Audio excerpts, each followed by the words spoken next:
ಇನ್ನೇನು ಮುಂಗಾರು ಮಳೆ ಆರಂಭವಾಗುವ ಕಾಲ ಸನ್ನಿಹಿತವಾಗ್ತಾ ಇದ್ದು ಮಂಗಳೂರಿನ ರಾಜ ಕಾಲುವೆಗಳ ಹೂಳೆತ್ತಿ ನೀರು ಸರಾಗವಾಗಿ ಹರಿದು ಹೋಗುವಂತೆ ಮಾಡಬೇಕಾಗಿದೆ.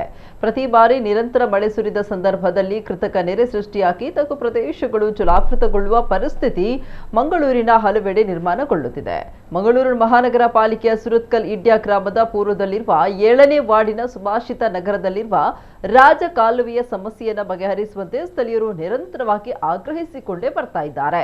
ಇಲ್ಲಿನ ಸುಭಾಷಿತ ನಗರ ವಸತಿ ಸಮುಚ್ಚಯ ಜನನಿಬಿಡ ಪ್ರದೇಶವಾಗಿದೆ. ಇದು ತಗ್ಗು ಪ್ರದೇಶವಾಗಿದ್ದು ಸಮುದ್ರ ಮಟ್ಟದಲ್ಲಿ ಇರೋದ್ರಿಂದ ಮಳೆಗಾಲದಲ್ಲಿ ಪ್ರತಿ ವರ್ಷವೂ ಇಲ್ಲಿನ ಜನ ಸಮಸ್ಯೆಯನ್ನು ಎದುರಿಸ್ತಾ ಇದ್ದಾರೆ. ಇಲ್ಲಿನ ರಾಜ ಕಾಲುವೆಗೆ ಸರಿಯಾದ ತಡೆಗೋಡೆ ಇಲ್ಲದೆ ಮಳೆಗಾಲದಲ್ಲಿ ನೀರು ಉಕ್ಕಿ ಹರಿದು ಇಲ್ಲಿ ಪ್ರವಾಹದ ಪರಿಸ್ಥಿತಿ ಪ್ರತಿ ವರ್ಷ ಕೂಡ ನಿರ್ಮಾಣ ಆಗುತ್ತೆ. ಇದನ್ನು ತಡೆಯಲು ವೈಜ್ಞಾನಿಕವಾಗಿ ನಿರ್ಮಿಸಿದ ತಡೆಗೋಡೆಯ ಅಗತ್ಯ ಇದೆ. 2021ರಿಂದ ಇಲ್ಲಿಯ ನಾಗರಿಕ ಅಸೋಸಿಯೇಷನ್ನ ಮುಖಾಂತರ ಸಂಬಂಧಪಟ್ಟ ಜನಪ್ರತಿನಿಧಿಗಳಿಗೆ ಮತ್ತು ಪಾಲಿಕೆ ಅಧಿಕಾರಿಗಳಿಗೆ ಮನವಿ ಸಲ್ಲಿಸುತ್ತಾ ಬರಲಾಗಿದೆ.